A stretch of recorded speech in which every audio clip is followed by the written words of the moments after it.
Bithell Games just released their newest game, Arcsmith, for Oculus VR, and considering we interviewed their titular founder, I wanted to speak with the new director, Nic Tringali, as he takes on the first Bithell Games project not directed by Mike Bithell. With titles like Thomas Was Alone, Subsurface Circular, and John Wick Hex under their belt, I wanted to find out how they'll approach virtual reality. Arcsmith is a VR puzzle game where you are in a alien workshop in a space station, and you get given these jobs, and it's kind of an open-ended puzzle game. So there's not a single solution to every job.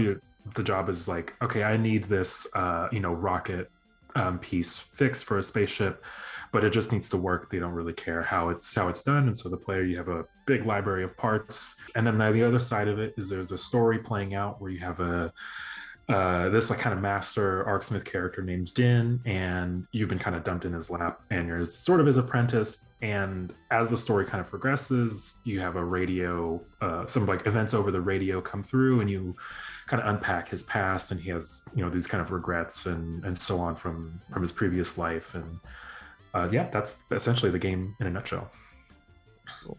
And this probably notably is the first game from Bithell Games that is not directed by Mike Bithell.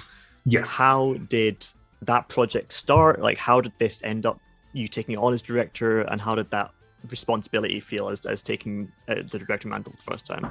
Yeah, so it kind of started, we were coming out of John Wick Hex, where I was the lead programmer, had an influence on the design from the beginning, and so it was not a co-director thing, but I had a lot of responsibilities essentially. And I had previously, before working with Mike in the studio, released my own games, just kind of self-published them. So I had enough experience kind of seeing something through to completion that it made sense with this project coming in and some other pitches and ideas that Mike had, that I essentially take this one as the first one on my own, and essentially just kind of not split the studio, but start the idea of having two teams running in the studio.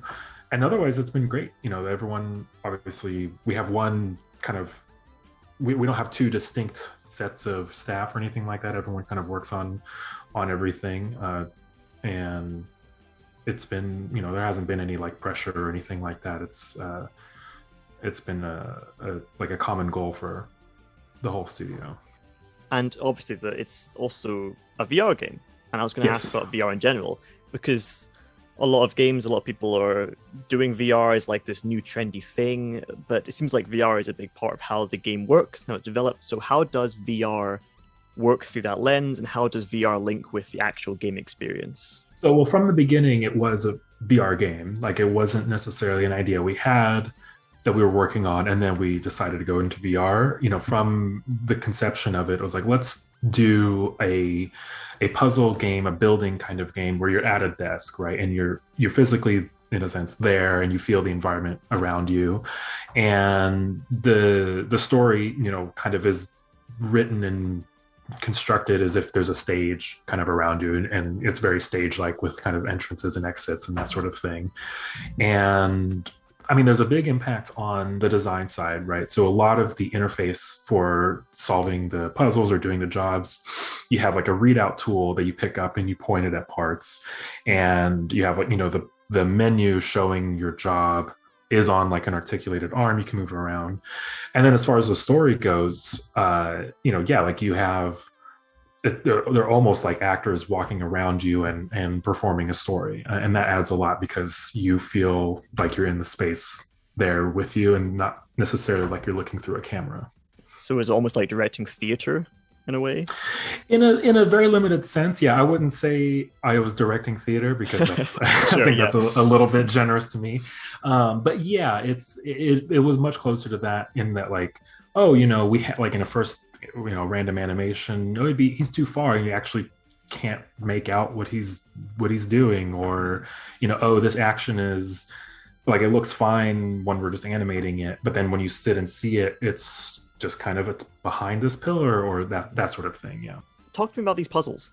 So from what I understand, you've got these modules and you're building these parts that are parts of a spaceship almost? I'm just genuinely curious. So and you've got these resources to manage, and how does the combination of these work, and what does the player have to think about in these puzzles? Yeah, so the types of puzzles you get are pretty wide ranging, and it was really meant from a like kind of what is an everyday thing in a space opera sci-fi kind of future. So you have like, oh, I need a part for a spaceship reactor, or I need this drone that flies around on planets, or I just need like a little medical scanner that has like a little display and a little kind of readout. And the way it works is the game kind of gives you the core element of that job, like a drone, right? And it's kind of a self-contained thing.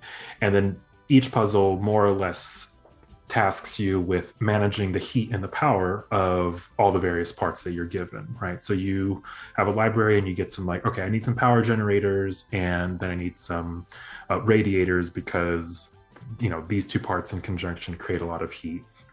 And then as it gets more complex, it's a matter of like, okay, well, the heat, I need, this other part needs to have a certain amount of heat. It can't be completely without any temperature, because it's a terrarium and it needs some kind of heat in it. And so you start kind of trying to balance fundamentally this heat and power variable, but then there's some size considerations. So you need to build it within a certain kind of cage, or it has sunlight, so certain parts need to be facing up and not blocked by receiving the sun, that kind of thing.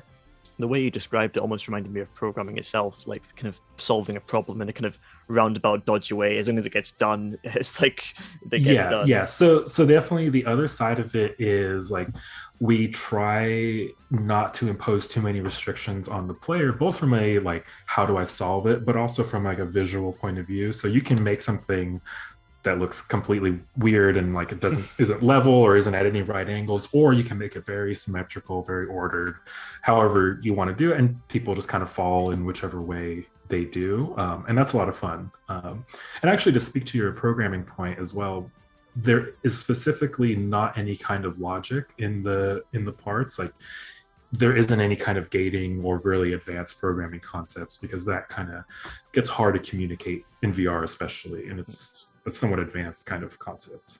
I wanted to ask about your alien mentor, Korith Dinn. Yeah. So he's very front and center in this game. You've got the puzzles, but you've also got him milling about with this background story going on. How did you develop that character in the first place, and what do they bring to Arcsmith throughout the game? So the character kind of generated the story, because we knew we wanted to have this workshop and the players at the desk, and then it was important to have like, okay, well, we need somebody on screen doing something, talking to you, kind of driving the story forward. And we settled on this master technician, craftsman type, who had essentially kind of self-exiled himself because of some things that he'd done in the past. And the course of the story, you unpack that and he kind of comes to grips with what he had done.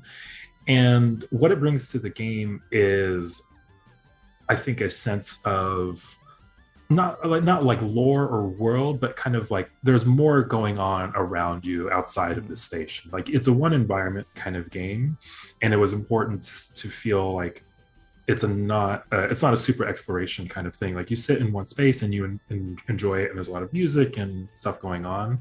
But him talking about his past has a kind of adds a lot of texture and backdrop to what you can't see directly. Right. And I want to ask about Scifi, because this is a very on brand for what Bithell Games have made in the past. It's like, it's sci-fi, it's got tech stuff, you're in outer space, there's a back layer story. So what kind of sci-fi genres and works do you pull from? I know you've made Sundogs, which I think is a game I think is really awesome, because I've actually seen that in the past. So what stuff were you pulling from when you were working with this sci-fi genre and sci-fi as a whole? So this one specifically, we're like, okay, well, we're going to make this like puzzle thing, and it's going to have like heat and power and so on.